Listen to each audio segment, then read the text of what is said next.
Kita hidup di akhir zaman, menghadapi beribu rintangan, dan kita harus tabah di tengah penderitaan,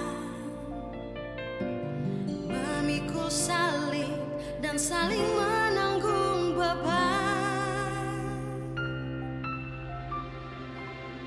Tuhan Yesus telah bersabda agar kita selalu berjaga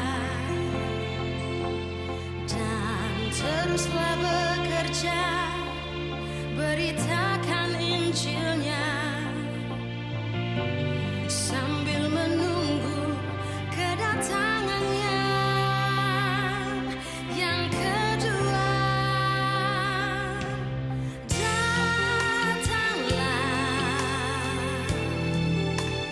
Tuhan Yesus datanglah,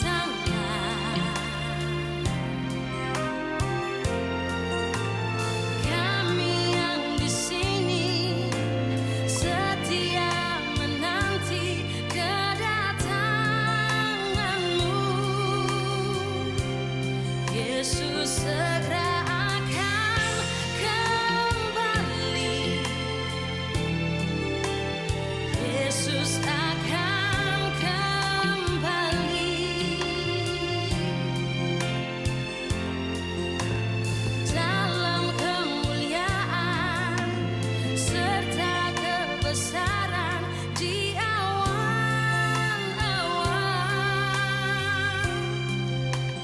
datanglah.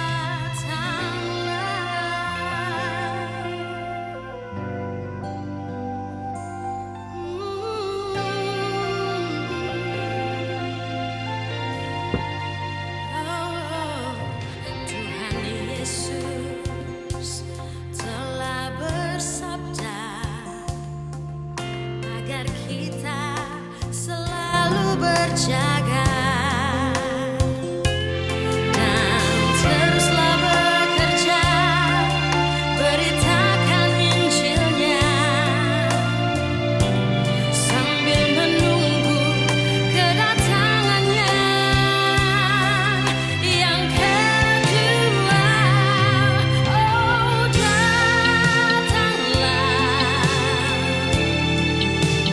Tuhan Yesus datanglah,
Shalom Bapak Ibu, selamat berjumpa lagi dengan saya Paulus Wiratno, tentunya dalam program kesayangan kita yang bikin hidup lebih baik, Making Life Better.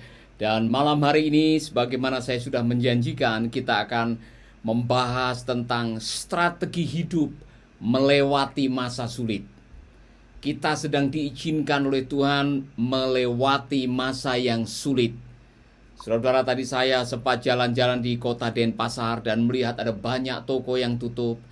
Ada banyak orang-orang yang kena PHK. Ada banyak orang-orang yang sedang menunggu nasib. Ada orang-orang yang sedang meratapi nasib.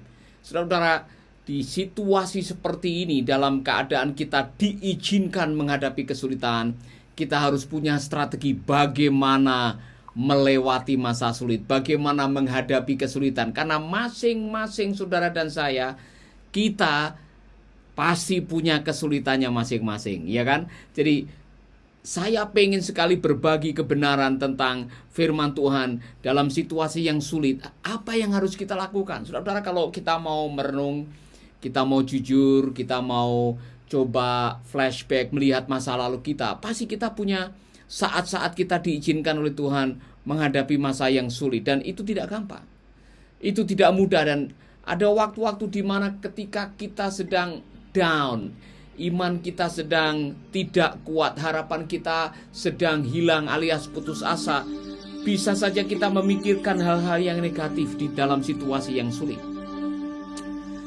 Dan jangan heran kalau kita akhirnya melakukan hal-hal yang negatif dalam situasi yang sulit.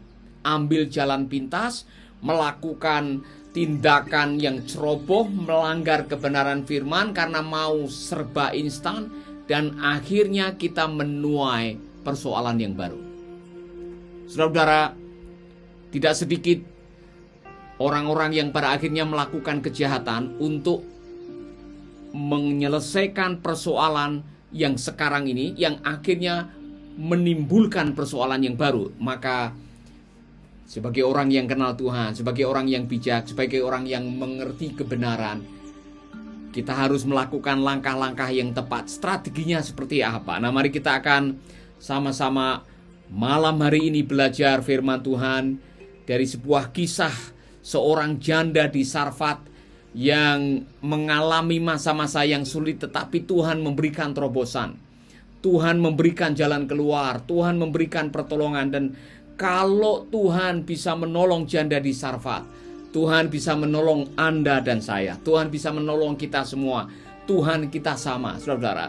Jadi saya rindu pada hari ini kita akan menyatukan hati, kita akan berdoa, kita akan bersama-sama belajar kebenaran firman Allah. Karena apa? Hidupmu hanya ditentukan oleh perkataannya. Hidup saudara dan saya ditentukan oleh apa kata Tuhan, bukan apa kata orang. Itulah sebabnya saya selalu mengulangi, berbahagialah orang yang kesukaannya meneliti hukum yang sempurna. Bukan hanya mendengar kemudian melupakannya, tapi benar-benar melakukannya. Maka orang itu akan dibuat bahagia oleh perbuatannya. Kata kitab Yakobus pasal 1 ayat 25. Saudara-saudara, ini akan menjadi patokan kebenaran kita buat malam hari ini. Yang sudah bergabung, saya menyapa saudara-saudara. Salam Ibu pendengar setia dari Ambon, Ibu Meti Behuku, salam. Jangan lupa bagikan video ini ke keluarga, teman-teman, kenalan saudara. Bu Yanti Maneri juga, kalau bisa bagikan untuk teman-teman yang ada di Halmahera, di Maluku Utara dan sebagainya. Demikian juga buat Bung Markus, bagikan video ini jangan lupa. Ibu Asti Agustin dari Atambua, bagikan video ini ke sahabat-sahabat kita yang ada di sana sehingga kita menjadi berkat bagi mereka. Bagikan juga Ibu Nancy video ini. Nandita Mangar kalau bisa yang dari Sentani, sampaikan kepada teman-teman yang di Sentani, di Jayapura, di AB Pura. Demikian juga Bung Olvi, jangan lupa ya, sampaikan atau bagikan video ini ke teman-teman Anda supaya banyak. Dan saya mau menyalami sahabat saya yang ada di Teluk Dalam, Bung Robert. Jangan lupa kumpulkan siswa-siswa malam hari ini. Kita akan belajar mengenai strategi hidup melewati masa sulit itu seperti apa. Amin. Bung Oda Farasi juga jangan lupa Ibu Vivian Klasi sampaikan sharing video ini. Ibu Ella dari Taiwan, Ibu Sarlina, jangan lupa yang di Kalimantan Barat juga, Ibu Hel sampaikan video ini ke teman-teman kita. Ibu Aina yang ada di Singapura, ya, Ibu Oki Dorcas yang di Alor, jangan lupa sampaikan video ini. Demikian juga Bu Meriana Sinaga. Malam hari ini kita sama-sama akan memohon pencerahan dari Roh Tuhan, karena pada akhirnya yang membuat firman menjadi rema, yang membuat kebenaran menjadi pewahyuan dalam hidup saudara adalah tuntunan Roh Kudus yang memberikan pencerahan saudara. Saya bisa bicara 2-3 jam, tapi kalau Roh Kudus tidak memberikan pencerahan kepada saudara, apa yang saya katakan tidak ada artinya. Yang mengubah hidup saudara adalah pewahyuan. Ketika firman menjadi rema, ketika firman tinggal di dalam hati saudara, disitulah kebenaran akan membawa dampak yang positif dalam kehidupan saudara. Itulah sebabnya saya mau minta kita semuanya bersama-sama berdoa sebelum mendengarkan firman Tuhan. Mari kita akan berdoa. Bapa kami di dalam surga, kami mengucap syukur malam hari ini boleh datang kepadamu bersama-sama dengan saudara-saudara kami yang sudah bergabung. Kami rindu malam hari ini Roh-Mu berbicara kepada kami. Roh Kudus menerangi pikiran dan hati kami sehingga kebenaran malam ini menjadi rema, menjadi kebenaran pribadi yang akan tersimpan di hati dan akan mengubahkan hidup kami dan menjadi modal perjalanan hidup kami. Di dalam nama Yesus kami berdoa. Amin, amin, amin. Saudara-saudara, mari kita akan belajar bersama-sama dari kebenaran firman Tuhan. Seperti yang saya katakan, strategi hidup melewati masa sulit. Siapa yang tidak punya masa sulit, angkat tangan. Ayo. Yang tidak pernah melewati masa sulit, angkat tangan tinggi-tinggi. Saya akan tepuk tangan buat saudara, hebat. Kalau saudara tidak pernah melewati masa sulit, mungkin saudara belum hidup di dalam dunia ini. Karena selama Anda berada di dalam dunia, saudara pasti akan menemui kesulitan. Satu-satunya tempat yang bebas kesulitan itu namanya kuburan.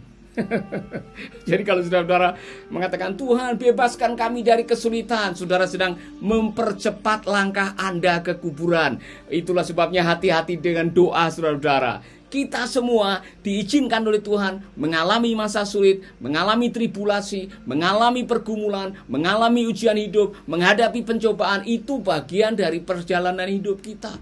Kenapa kita harus melewati hal-hal seperti itu? Karena itu adalah cara Tuhan untuk membentuk iman kita, membentuk karakter kita selalu melalui kesulitan-kesulitan dan tantangan dalam hidup, saudara-saudara.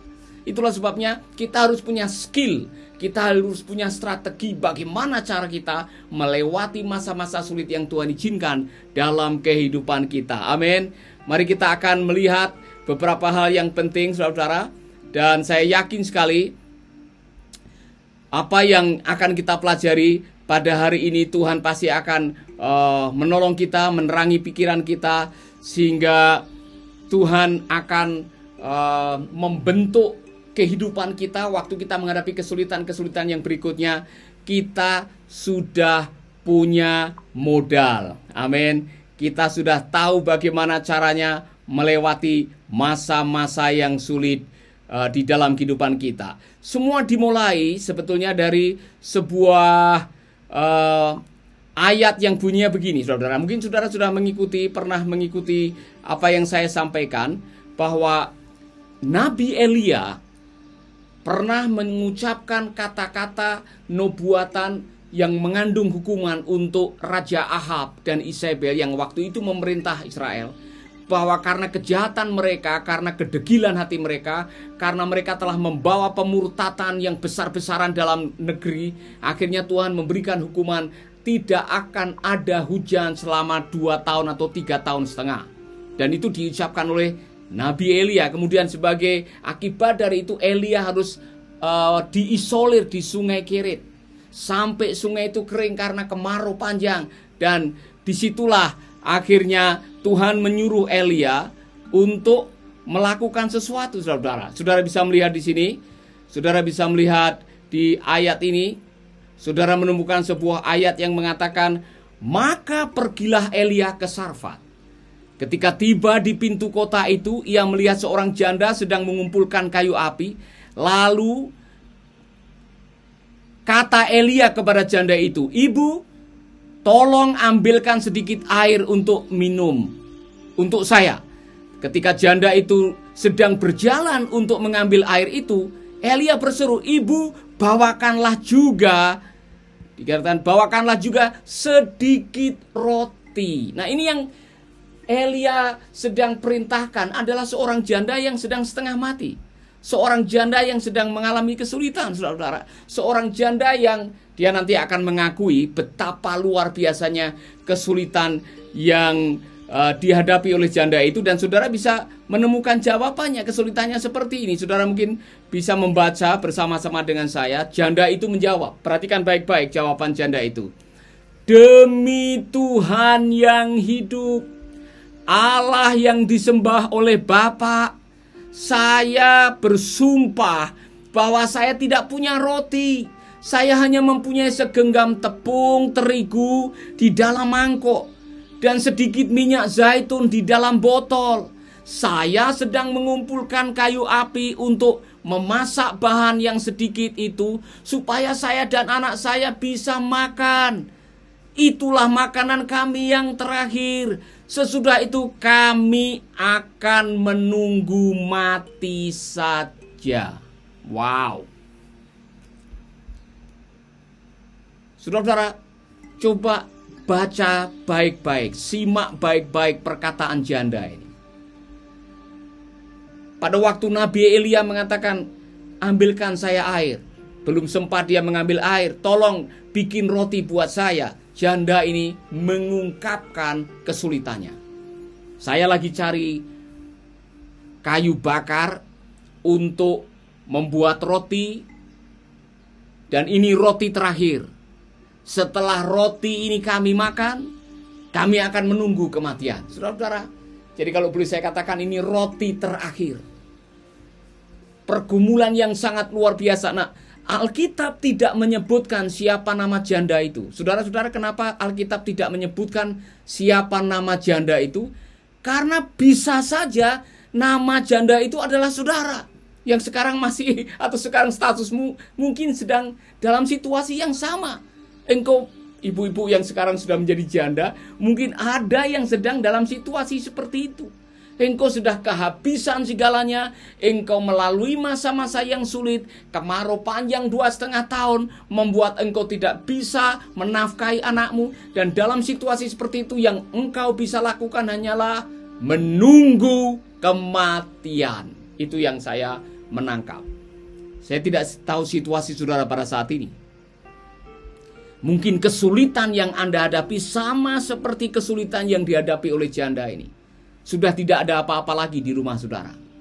Gara-gara suami saudara di PHK, gara-gara saudara bangkrut, gara-gara saudara dirumahkan, gara-gara COVID-19 ini, saudara sudah tidak punya apa-apa. Dan saudara hanya ada air mata, dan makanan yang ada hanya tinggal besok masak nasi sama barangkali telur, kemudian setelah itu tidak ada apa-apa lagi.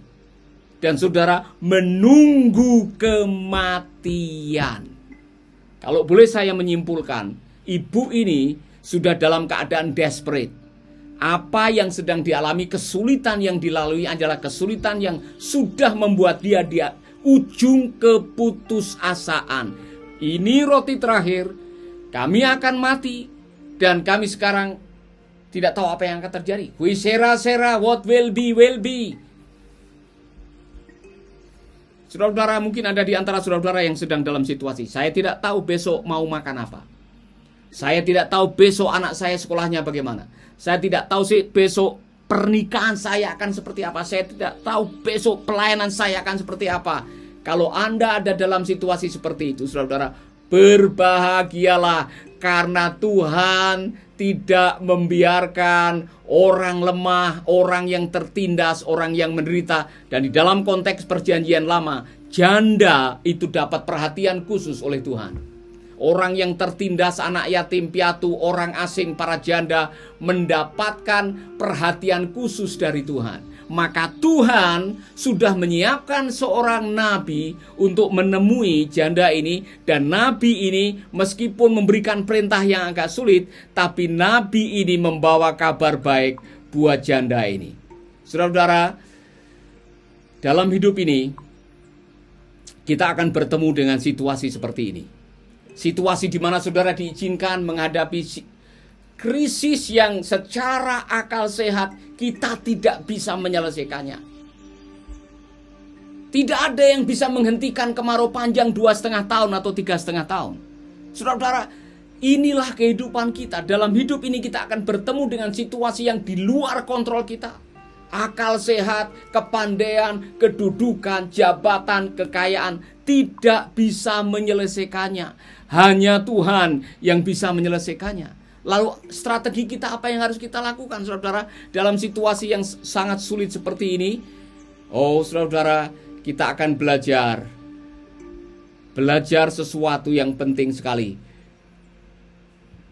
Dalam situasi yang sulit, saudara akan menemukan apa yang penting, menemukan apa yang utama. Dalam situasi yang sulit, dalam situasi yang mungkin sesuatu yang ini Anda ada di ujung kehidupan. Kesulitan telah membuat Anda terhimpit oleh keadaan dan tidak bisa berbuat apa-apa lagi. Disitulah Anda akan menemukan apa yang penting. Amin. Saudara-saudara, ibu ini sebentar lagi akan mati. Dan di dalam situasi dia menunggu kematian, dia masih bisa melakukan sesuatu untuk anaknya. Dia akan masak roti terakhir dan makan bersama dengan anaknya. Dan itu adalah fellowship, makan malam terakhir atau makan siang terakhir. Di benaknya ada sesuatu. Kita akan mati bersama, nak. Tapi ini adalah roti terakhir. Kita tidak tahu apa yang terjadi. Saya tidak tahu situasinya. Tapi saya bisa membayangkan mungkin ibu ini waktu masak roti terakhir, dia sambil meneteskan air mata. Jauh di dalam hatinya dia tidak sanggup menatap anaknya. Waktu sama-sama makan sambil semua terdiam karena tidak tahu setelah ini mau makan apa. Tapi dia coba menyembunyikan ketakutannya, menyembunyikan kegalauannya supaya anaknya tidak ikut galau. Dia mungkin menahan air matanya supaya anaknya tidak ikut meneteskan air mata. Mungkin juga dia akan berikan semua rotinya kepadanya. Saudara-saudara, dalam situasi kita diizinkan menghadapi masa yang sulit, disitulah kita akan menemukan apa yang penting dalam hidup ini. Saya mau cerita dengan saudara-saudara. Pada waktu dokter mengatakan kepada saya, Dr. Lim, yang ada di Glen Eagle Hospital di Singapura, Pastor Paulus, bad news. Pak Paulus, ini kabar buruk. Anda kena kanker di rongga sinusitis stadium 3. Saudara-saudara, pada waktu saya mendengar kata kanker, di benak saya ini langsung ada satu kalimat, mati aku. Mati aku, mati aku. Dan selama bermalam-malam, berminggu-minggu, setiap malam di dalam tempat tidur, di kamar itu, saudara-saudara, tiba-tiba saya seperti dibawa oleh Tuhan dalam situasi, pada waktu kamu mati, pada waktu mendekati ajal, pada waktu kamu menyadari bahwa kamu hidupnya tidak lama lagi, apa yang penting, apa yang utama, tiba-tiba muncul di benak, muncul di depan kita. Dan saya mulai melihat istri saya yang menyertai saya. Dia yang paling penting dalam hidup saya. Anak-anak saya, bukan pelayanan saya. Sahabat-sahabat saya yang selama ini menolong saya. Bukan jabatan organisasi, bukan, saudara-saudara. Pada waktu saudara mengetahui bahwa umur kita singkat, pada waktu kita diizinkan Tuhan melalui masa-masa yang krisis, saudara akan menemukan apa yang utama dalam hidup saudara. Saya mau tanya ini, kalau saudara umurmu dalam hitungan menit atau dalam hitungan jam, dan Tuhan atau saudara diberi kesempatan untuk menelpon 1 atau 2 orang, siapa yang saudara mau telepon? Saya mau tanya, tolong jawab saudara. Kalau saudara hidupmu dalam hitungan jam sekarang ini, dan engkau diberi kesempatan untuk menelpon, siapakah 2 orang yang Anda akan telepon? Saya harap saudara tidak akan menelpon selingkuhan saudara. Saya harap saudara tidak akan menelpon orang yang Anda tidak tahu. Saudara akan menelpon orang-orang yang Anda cintai. Itulah yang utama dalam kehidupan saudara. Amin. Amin saudara. Ini penting sekali. Bapak, Ibu, dan saudara yang dikasihi Tuhan, ini pelajaran. Jadi dalam situasi yang sulit, strategi, temukan apa yang utama dalam kesulitan. Makan, anak, jabatan, kedudukan, reputasi, popularitas, iman. Saudara temukan dalam situasi yang sulit, apa yang utama yang bisa menolong saudara melalui masa-masa yang sulit. Dan saya menemukan kebenaran. Ibu ini menemukan apa yang utama. Saudara, dengarkan apa yang diucapkan oleh janda ini pada waktu dia mendengar kalimat dari Nabi Elia yang ingin supaya dia membuat roti untuk Elia. Dengar baik-baik. Lalu pergilah janda itu melakukan apa yang dikatakan Elia. Apa yang dikatakan Elia? Saudara dengar baik-baik. Apa yang dikatakan oleh Elia? Ini yang dikatakan oleh Elia. Jangan khawatir, ibu, kata Elia kepadanya. Silakan ibu membuat makanan untuk ibu dan anak ibu. Silakan. Silakan membuat roti terakhir. Silakan. Tetapi sebelum itu buatlah dahulu 1 roti kecil dari tepung dan minyak itu. Saya yakin Elia tidak meminta semuanya. Elia hanya bilang, sisihkan sedikit, bikin roti kecil dan bawalah kemari. Sebab Tuhan Allah yang disembah orang Israel mengatakan bahwa mangkok itu selalu akan berisi tepung dan botol itu selalu akan berisi minyak sampai pada saat Tuhan mengirim hujan ke bumi. Ini adalah sebuah perintah yang sulit dimengerti oleh orang Sarfat, sebetulnya orang Sidon, bukan orang Israel, yang mungkin tidak mengerti Allahnya Israel, yaitu Yahweh, saudara-saudara. Tetapi karena yang datang adalah seorang nabi yang punya reputasi nasional, yaitu Nabi Elia, apa yang dilakukan? Maka pergilah janda itu melakukan apa yang diminta oleh Elia. Lalu pergilah janda itu melakukan apa yang dikatakan Elia. Maka mereka bertiga mempunyai persediaan makanan yang cukup untuk berhari-hari lamanya. Dan seperti yang sudah dikatakan Tuhan melalui Elia, mangkok itu selalu saja berisi tepung dan botol itu pun selalu berisi minyak. Luar biasa. Lalu pergilah janda itu melakukan apa yang dikatakan Elia. Lalu pergilah janda itu melakukan apa yang dikatakan Elia. Mengapa janda itu melakukan? Karena dia percaya firman Tuhan yang disampaikan oleh Elia kepada janda ini. Dalam situasi yang sulit, strategi yang kedua, dengarkan firman Tuhan, praktekkan firman Tuhan. Amin. Dalam situasi yang sulit, dengarkan kebenaran dan hiduplah dalam kebenaran. Dalam situasi yang sulit, taati firman Tuhan dan hiduplah di atas kebenaran firman Tuhan, saudara-saudara. Maka Tuhan tidak akan pernah meninggalkan saudara, karena itu janjinya. Itu janji Tuhan buat kita. Dalam situasi yang sulit, ada banyak pilihan. Saudara bisa mengambil jalan pintas. Saudara bisa melakukan tindakan-tindakan sesuai dengan apa yang Anda anggap benar, atau saudara hidup di atas kebenaran firman Tuhan. Haleluya. Saya memilih untuk berjalan di dalam kebenaran firman Tuhan, melakukan tindakan ketaatan. Saudara-saudara, ada banyak hal di dalam hidup ini yang kita tidak bisa pahami. Ada banyak kesulitan demi kesulitan yang pernah saya lewati, pernah saudara lewati. Dan kalau kita menengok kembali, flashback, belajar dari sejarah masa lalu, kesulitan demi kesulitan yang Tuhan telah izinkan terjadi, itu bukan tanpa maksud.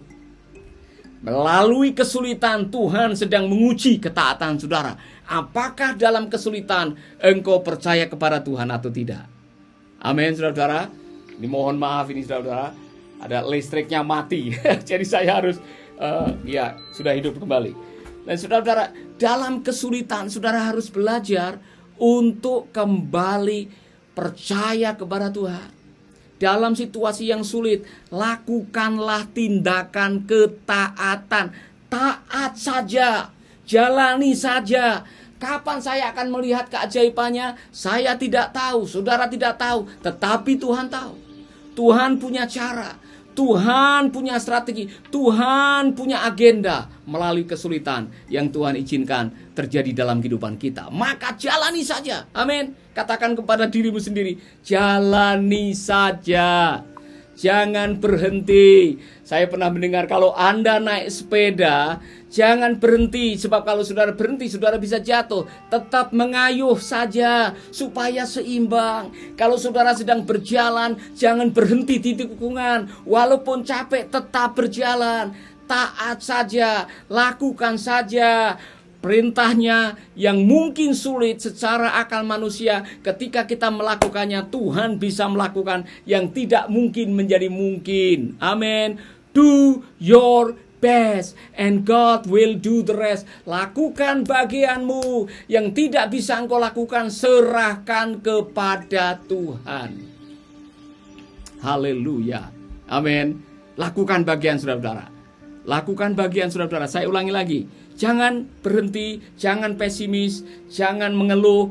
Di dalam situasi yang sulit, lakukanlah tindakan ketaatan. Apa ketaatan dari janda ini? Dia membuat roti untuk bertiga. Untuk Nabi Elia, untuk dirinya sendiri, dan untuk anaknya. Dan saudara-saudara, saya melihat keajaiban yang luar biasa terjadi tadi. Ya, sekali lagi mohon maaf, saudara-saudara, ini lampunya mati, jadi saya harus pakai lampu ini. Iya. Baik, saudara. Jadi lakukan apa yang bisa saudara lakukan, yang tidak bisa saudara lakukan, serahkan kepada Tuhan. Amin, saudara. Serahkan kepada Tuhan. Baik. Nah, saudara-saudara, saya mohon maaf ini sedikit terganggu karena lampunya mati. Tapi saya ingin mengatakan kepada saudara-saudara, masih ada satu lagi. Ini kebenaran yang saya pikir penting di dalam situasi yang sulit, saudara-saudara. Kebaikan Anda mendatangkan kebaikan. Dalam situasi yang sulit, ketika Anda dituntut untuk melakukan kebaikan, jangan pernah meremehkan. Taat melakukan kebenaran, nanti Tuhan akan melakukan bagian saudara. Saya yakin janda ini dia tidak pernah menyangka bahwa kebaikannya mendatangkan kebaikan. Bahwa apa yang dilakukannya, saudara-saudara, apa yang dilakukan oleh janda ini dengan mentaati apa yang dikatakan oleh sang nabi, membuat roti, dia tidak pernah menyangka bahwa ternyata roti yang tinggal segenggam dan minyak yang tinggal sedikit di botol akhirnya memelihara mereka 2,5 tahun atau hampir 3 tahun sampai musim kemarau berakhir. Apa artinya bagi kita semua? Dalam situasi tidak baik, belajarlah berbuat baik. Karena ternyata kebaikan saudara itulah yang akan memelihara saudara pada saat kita diizinkan melewati masa-masa tidak baik. Saudara-saudara, saya percaya kebenaran firman Tuhan adalah untuk saudara dan saya. Saya yakin Tuhan akan menolong kita. Tuhan akan membimbing kita. Dan taati apa yang Tuhan lakukan. Terakhir, saudara-saudara. Terakhir ini penting bagi saudara dan saya. Karena di dalam pelajaran ini, kita menemukan satu kebenaran yang luar biasa. Terkadang, apa yang dianggap akhir bisa menjadi awal yang baru dalam kehidupan kita. Tadi ibu janda ini mengatakan, ini roti terakhir. Tetapi fakta membuktikan ketaatan mereka membuat mereka akhirnya bisa menjalani hidup mereka. Dan apa yang dianggap akhir justru menjadi awal yang baik bagi mereka. Saudara-saudara, dalam hidup ini Saudara akan bertemu dengan situasi yang sulit. Saudara bisa bertemu dengan situasi yang tidak gampang. Saudara akan berhadapan dengan masa-masa yang tidak gampang. Tetapi pada waktu kita diizinkan oleh Tuhan menghadapi masa yang sulit, jangan pernah berhenti.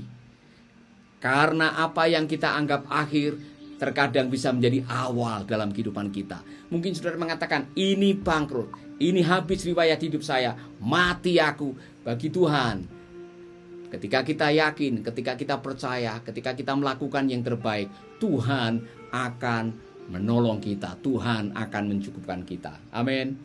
Saya tidak tahu situasi saudara, tapi kalau saudara sedang diizinkan menghadapi masa yang sulit pada saat ini, dan saudara merasa ini yang terakhir,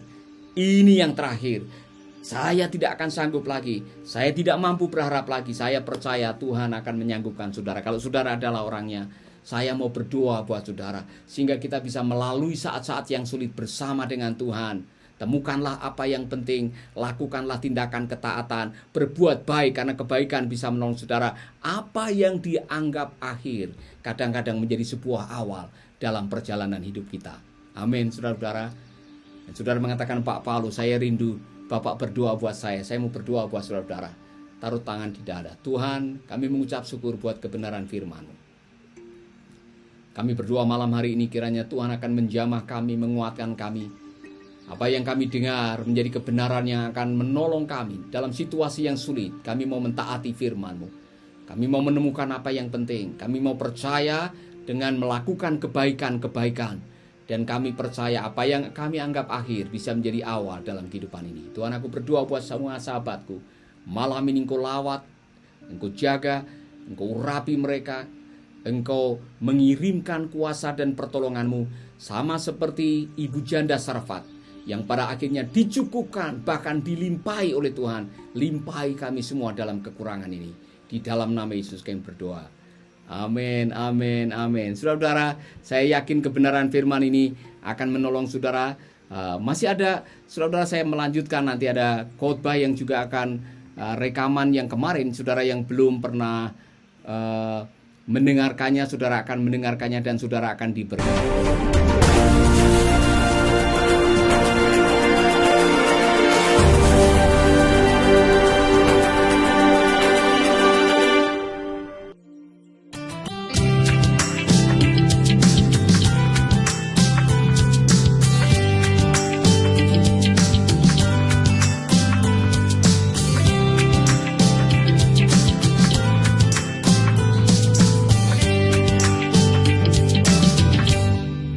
Tak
Ya, Bapak Ibu dan saudara-saudara yang dikasihi Tuhan, saya mohon maaf tadi siaran agak terganggu karena listrik mati sehingga saudara-saudara tidak bisa ada seperti yang mengganggu, dan saya yakin ini semua karena ya bagian dari kesulitan yang harus kita hadapi dalam hidup. Amin.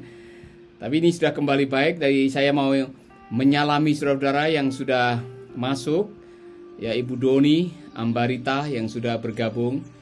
Shalom. Ada Yuseti. Shalom. Saya yakin dengan pertolongan Kristus bisa melewati masa sulit. Tetap berucap syukur. Amin Ibu. Dari Kalimantan Tengah, dari Kapuas. Tetap bersyukur kepada Tuhan. Saya setuju, tetap bersyukur kepada Tuhan. Amin. Ada juga ini sahabat kita yang mengatakan bahwa saya yakin pertolongan Kristus bisa melewati masa sulit. Dan tadi sudah bersyukur Bapak Kurniawan Budi yang mengatakan amin. Saya yakin Pak, kita diizinkan oleh Tuhan menghadapi masa-masa yang sulit karena Tuhan punya rencana. Pak Andrea Sukiran, apa kabar? Kiranya Tuhan selalu memberkati dan memberi kekuatan buat Bapak, Ibu dan anak-anak yang ada di Sorong. Luar biasa. Riri Sasongko, terima kasih. Amin. Bung Wahyu, terima kasih. Ya, shalom. Terima kasih renungan firman-Nya. God is good and will help us. Amin. Tuhan baik. Dia akan menolong kita. Tadi saudara-saudara, saya pada waktu menyiapkan ini, saya sudah diberkati duluan. Bagaimana Tuhan, saudara, bisa memakai seorang nabi seperti Elia dalam situasi yang juga kelaparan, meminta orang lapar, tapi pada akhirnya di ujung-ujung ceritanya ini semuanya akhirnya dicukupkan. Itulah cara Tuhan bekerja kadang-kadang.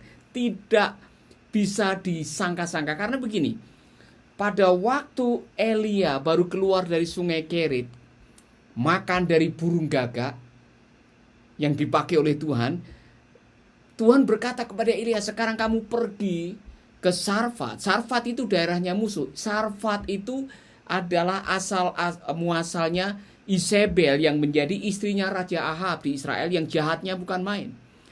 Dan sebetulnya Elia sendiri dia sedang dikejar-kejar oleh Ahab dan oleh Isabel, mau dibunuh.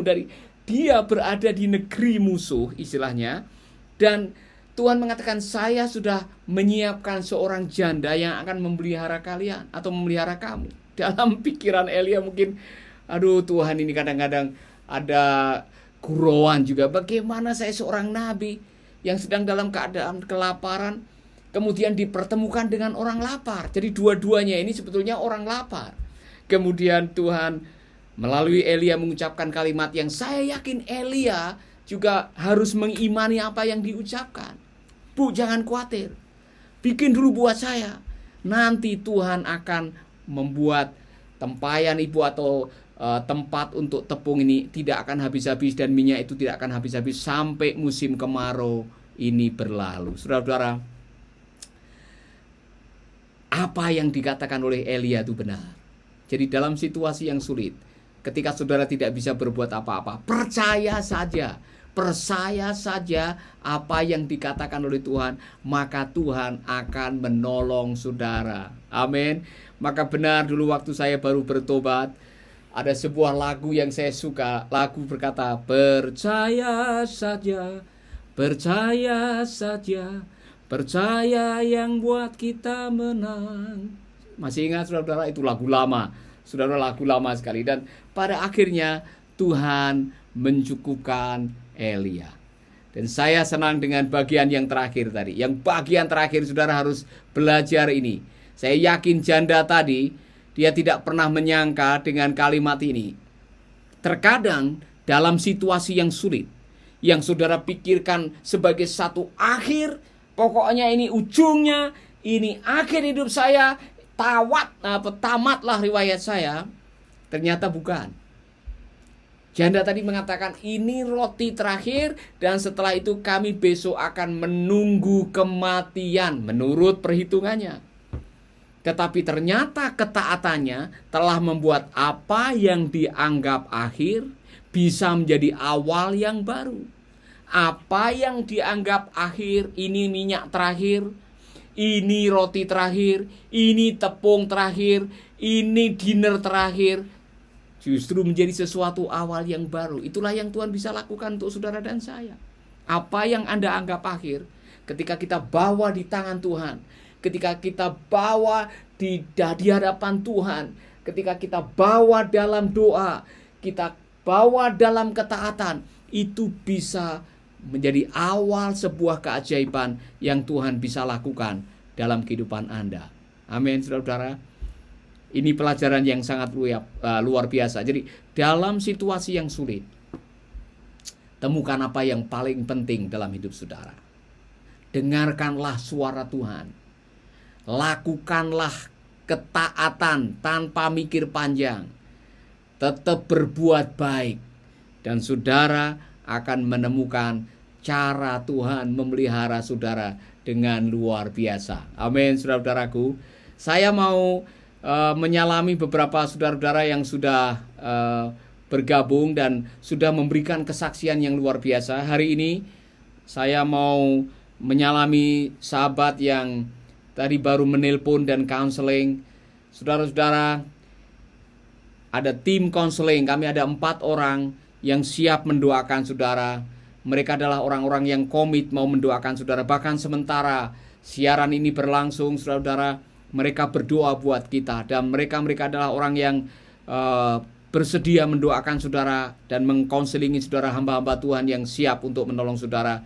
Dan saya yakin, saudara-saudara, ketika saudara sudah didoakan, saudara sudah menerima konseling dan Tuhan melakukan keajaiban, jangan lupa bagikan kesaksian pengalaman saudara untuk memberkati orang lain. Amin, saudara-saudara. Tuhan itu baik, Tuhan itu ajaib. Jadi saya menemukan kebenaran ini.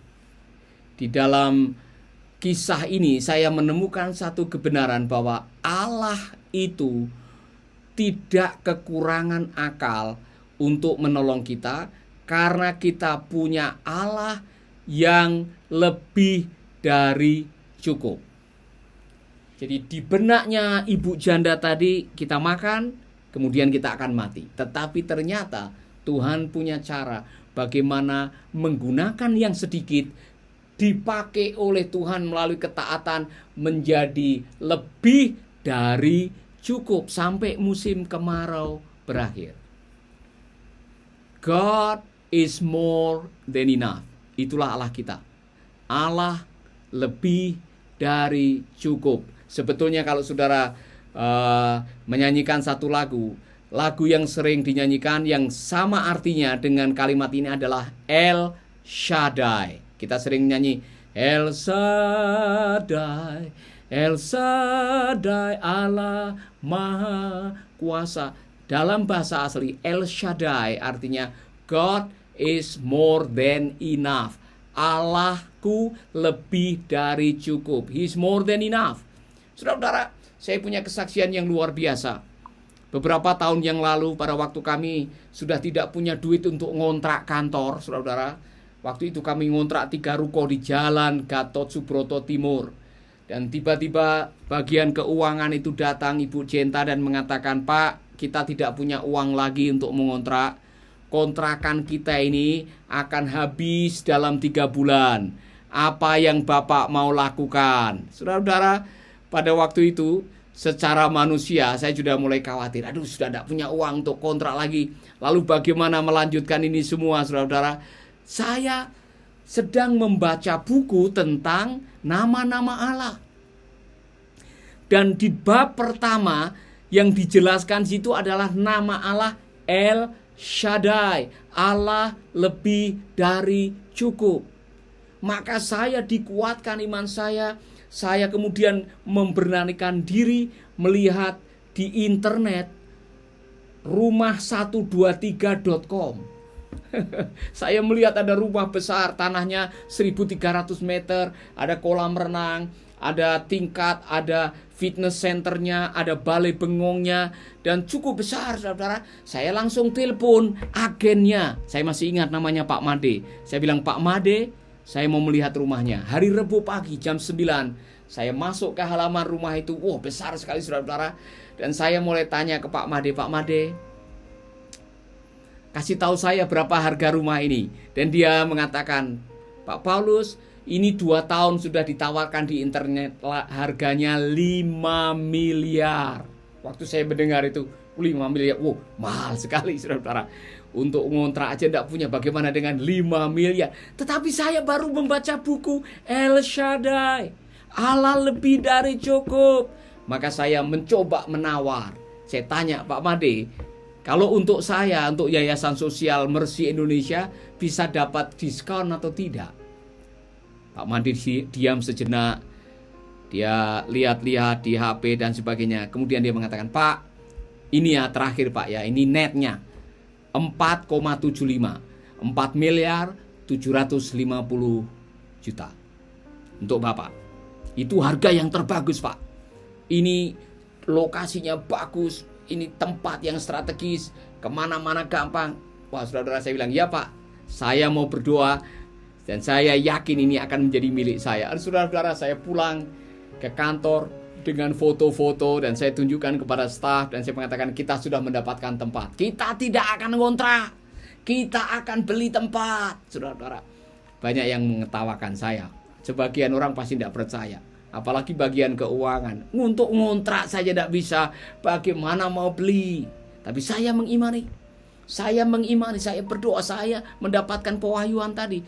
Allahku lebih dari cukup, El Shaddai. Waktu saya membaca itu, saya diteguhkan lagi karena ilustrasi kata El Shaddai itu adalah seorang wanita yang baru melahirkan, air susunya melimpah, sehingga bayinya waktu minum itu gelagapan, orang Jawa bilang. Karena apa? God is more than enough. Tuhan lebih dari cukup, saudaraku. Maka saya langsung bilang sama istri, coba cari di mana pemiliknya dan siapa pemiliknya.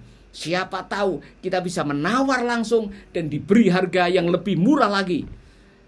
Akhirnya ketemu, saudara. Pemiliknya ada di Jakarta. Ternyata suaminya meninggal di rumah itu secara mendadak dan mereka takut tinggal di rumah itu. Mereka tinggal di Jakarta. Ibu atau istri saya telepon tawar 2,1, 2,2, 2,3, 2 miliar, 5. Akhirnya seperti dikasih waktu, tolong ibu berdoa ya, nanti saya kabari. Jadi kami berdoa, saudara, kami berdoa, semua staf kami berdoa. Dan satu kali istri saya ditelepon oleh pemilik dari rumah ini mengatakan, Bu, untuk yayasan ibu saya kasih harga 2,5 miliar. Dan kami dikasih waktu 6 bulan untuk membayar, menyelesaikan pembayaran. Haleluya, kami dengan para staf, kami senang sekali, kami bersyukur kepada Tuhan, haleluya. Tetapi belum ada uang. Saudara-saudara, apa yang saya lakukan? Saya menantang staf untuk janji iman.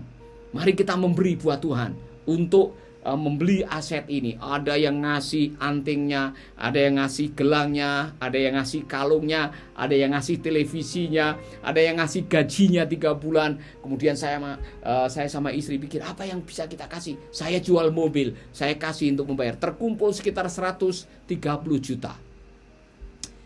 Dibanding dengan 2,5 miliar belum ada apa-apanya. Saudara-saudara, ini cara Tuhan bekerja. Tiba-tiba saya ditelepon oleh hamba Tuhan dari Australia. Namanya Pak David Store. Pak David Store, dia mau khotbah di gereja Betani Nginden di Surabaya. Dia singgah 1 malam, saya suruh jemput. Saya jemput dia dari airport, mau menuju ke arah Sanur. Di tengah jalan dia tanya pertanyaan ini. Saya masih ingat. Pastor Paulus, what is your biggest challenge? Pak Paulus, apa yang menjadi tantangan Anda? Saya langsung cerita. Saya sudah sepakat mau membeli rumah di atas tanah 1.300, harga 2,5 miliar. Kami hanya punya uang 130 juta. Dia bilang, saya bisa lihat rumahnya? Saya bilang, iya Pak. Langsung saya ajak lihat rumahnya. Ketemu di tempat itu, kemudian dia lihat, dia foto-foto. Setelah itu saya bawa ke hotel. Waktu itu namanya Radisson di Sanur. Di tengah jalan, tiba-tiba dia tanya saya, Pak Paulus, Bapak suka tempat itu? Saya bilang, ya, saya suka tempat itu dan harganya sangat murah. Kalau Bapak suka, Bapak berdoa nanti minggu depan dari gereja kami akan menyumbang 450 juta. Saudara-saudara, hari itu, malam itu ada sesuatu yang bergetar di dada saya. God is more than enough. El Shaddai, haleluya. Sementara saya sedang bersuka cita, Pak David Storr telepon salah satu gembala gereja cabangnya, namanya Joel Celaya. Dan dia mengatakan, saya baru bantu Paulus 450 juta. Bisa enggak kamu membantu 450 juta minggu depan? Saudara-saudara, Pak Joel Celaya membantu 450 juta. Sehingga minggu itu terkumpul 1 miliar. Cara Tuhan luar biasa. God is more than enough. Saudara-saudara, Tuhan lebih dari cukup. Akhirnya kami berdoa, bahkan waktu makan siang kami pakai untuk puasa. Dana terkumpulkan, dan kira-kira bulan terakhir kami masih punya tanggungan hampir 600 juta belum selesai. Saudara-saudara, saya masih berdoa. Nah, ini saya mau kasih tahu. Pendeta juga manusia, ada khawatirnya. Saya takut kena deadline. Saya mendatangi Bang Lestari di Jalan Gatsu Tengah.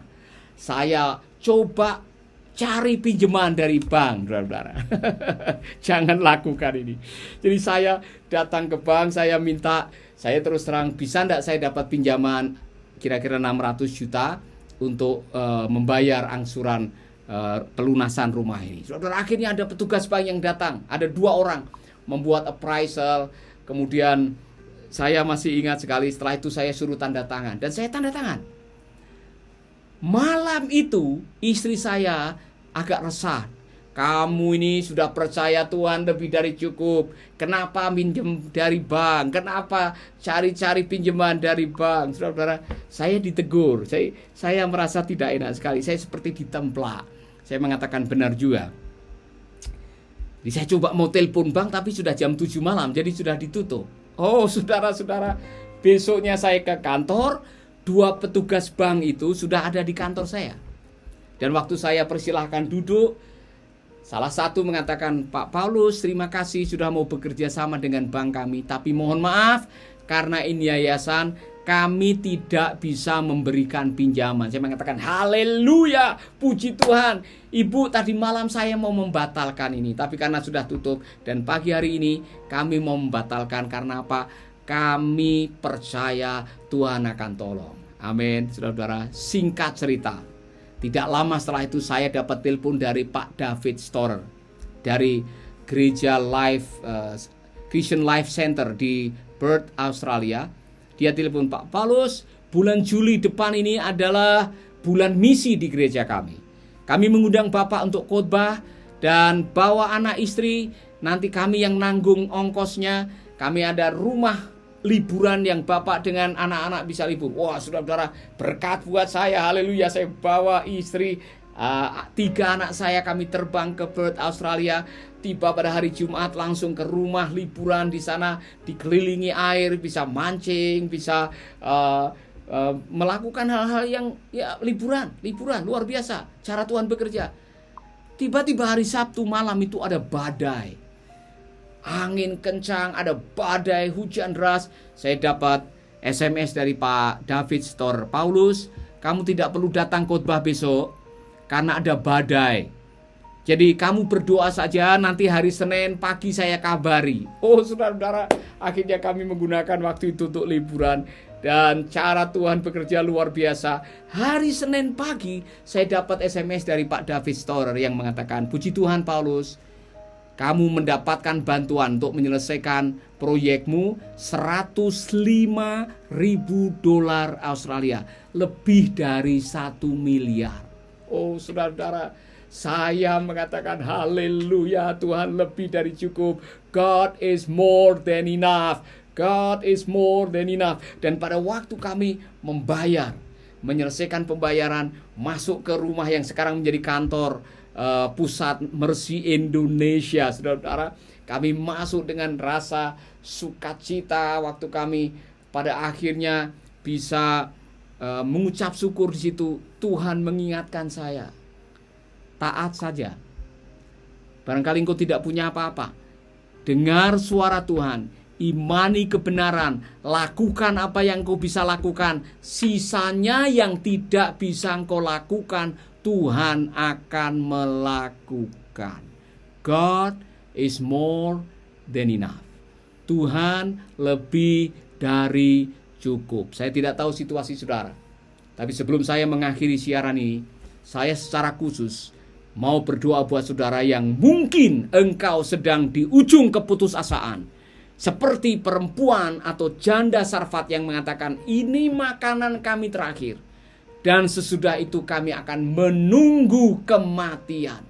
Ini gaji terakhir, ini duit terakhir, ini kesempatan terakhir, ini pelayanan terakhir, semua terakhir. Dan saudara tidak tahu apa yang akan terjadi. What will be, qui sera sera. Saudara tidak tahu apa yang akan terjadi besok. Saya ada kabar baik buat saudara. God is more than enough. El Shaddai, Allahku lebih dari cukup. Dia akan menolong kita, Dia akan mencukupkan kita. Dia tidak akan pernah tutup mata dengan hamba-hambanya yang sedang mengalami kesulitan. Singa-singa muda boleh kelaparan, tetapi orang yang menanti-nantikan Tuhan tidak akan pernah dibiarkan kelaparan, tidak akan pernah diizinkan terlantar. Saya percaya apapun apa kata orang, apapun situasinya, secara kasat mata rasanya tidak masuk akal, tetapi Tuhan bisa melakukan apa yang tidak masuk akal. Tapi bagi Allah tidak ada yang mustahil. Amin, saudara-saudara. Saya tidak tahu situasi saudara. Mungkin saudara sedang menantikan ini. Tuhan lebih dari cukup. El Shaddai untuk pelayananmu, untuk masa depan anak-anakmu, untuk kuliah, untuk barangkali untuk kehidupan pernikahanmu, untuk usahamu. Apapun juga yang saudara mengatakan ini yang terakhir, Tuhan bisa mengubah apa yang kau anggap akhir menjadi sebuah awal untuk perjalanan hidup saudara. Yang saudara perlu lakukan 100% berserah kepada Tuhan, serahkan semuanya kepadanya. Tuhan bisa menolong saudara. Amin. Amin, saudara-saudara. Lipat tangan dengan saya. Mari kita imani, mari kita berdoa. Biarkan Tuhan melakukan sisanya. Lakukan yang bisa saudara lakukan. Sisanya yang tidak bisa saudara lakukan, serahkan pada Tuhan. Mari kita berdoa. Bapa kami di dalam surga, kami mendoakan semua sahabat-sahabat kami yang sedang dalam situasi seperti apa yang baru kami dengar. Ini yang terakhir, dan kami tidak tahu apa yang terjadi besok. Ini yang terakhir, dan kami sedang menunggu kematian. Ini yang terakhir, dan saya tidak tahu nasib anakku, nasib pelayananku, nasib pernikahanku, nasib pekerjaanku. Ini yang terakhir. Tetapi malam hari ini kami mendengar suara-Mu Tuhan, bahwa kalau kami taat kepadamu, maka Tuhan akan memberikan kami jalan keluar untuk melewati kesulitan ini. Bahkan Tuhanku bisa menyediakan lebih dari cukup. Itulah sebabnya kami membawa sahabat-sahabat kami, saudara-saudara kami malam hari ini. Cukupkanlah mereka. Lakukanlah keajaiban, yang sedikit menjadi kecukupan, yang kekurangan menjadi kelimpahan. Dan kami percaya kekuatan-Mu dan kebesaran-Mu ya Bapa, bahwa kasih karunia-Mu selalu baru setiap hari, selalu baru setiap hari. Dan dari kepenuhan Kristus kami berhak menerima kasih karunia demi kasih karunia demi kasih karunia. Itulah yang kami minta, di dalam nama Yesus kami berdoa. Amin, amin, amin. Saudara percaya Tuhan bisa melakukan yang tidak mungkin menjadi mungkin. Saudara percaya Allahku sanggup memenuhi segala keinginan dan keperluanmu. Saudara percaya segala perkara kita dapat menanggungnya melalui Kristus yang tinggal di dalam kita. Saudara percaya bahwa waktu kita menyerahkan segala kekhawatiran kita, Allah akan memperdulikan kita. Kiranya saudara bisa tidur nyenyak malam hari ini. Damai sejahtera yang melampaui segala akal akan memerintah hidup Anda. Tuhan memberkati saudara. Sampai jumpa besok malam jam 8. Saudara diberkati oleh video ini. Jangan lupa bagikan video ini ke teman-teman Anda. Karena dengan membagikan video ini, saudara juga sedang memberkati mereka, menguatkan iman mereka, sehingga masa-masa yang sulit ini bisa kita lalui bersama-sama. Amin, saudara-saudara. Jangan lupa berbagi dengan saudara-saudara kita yang lain. Tuhan memberkati. Lagu ini akan mengakhiri pertemuan kita, saudara.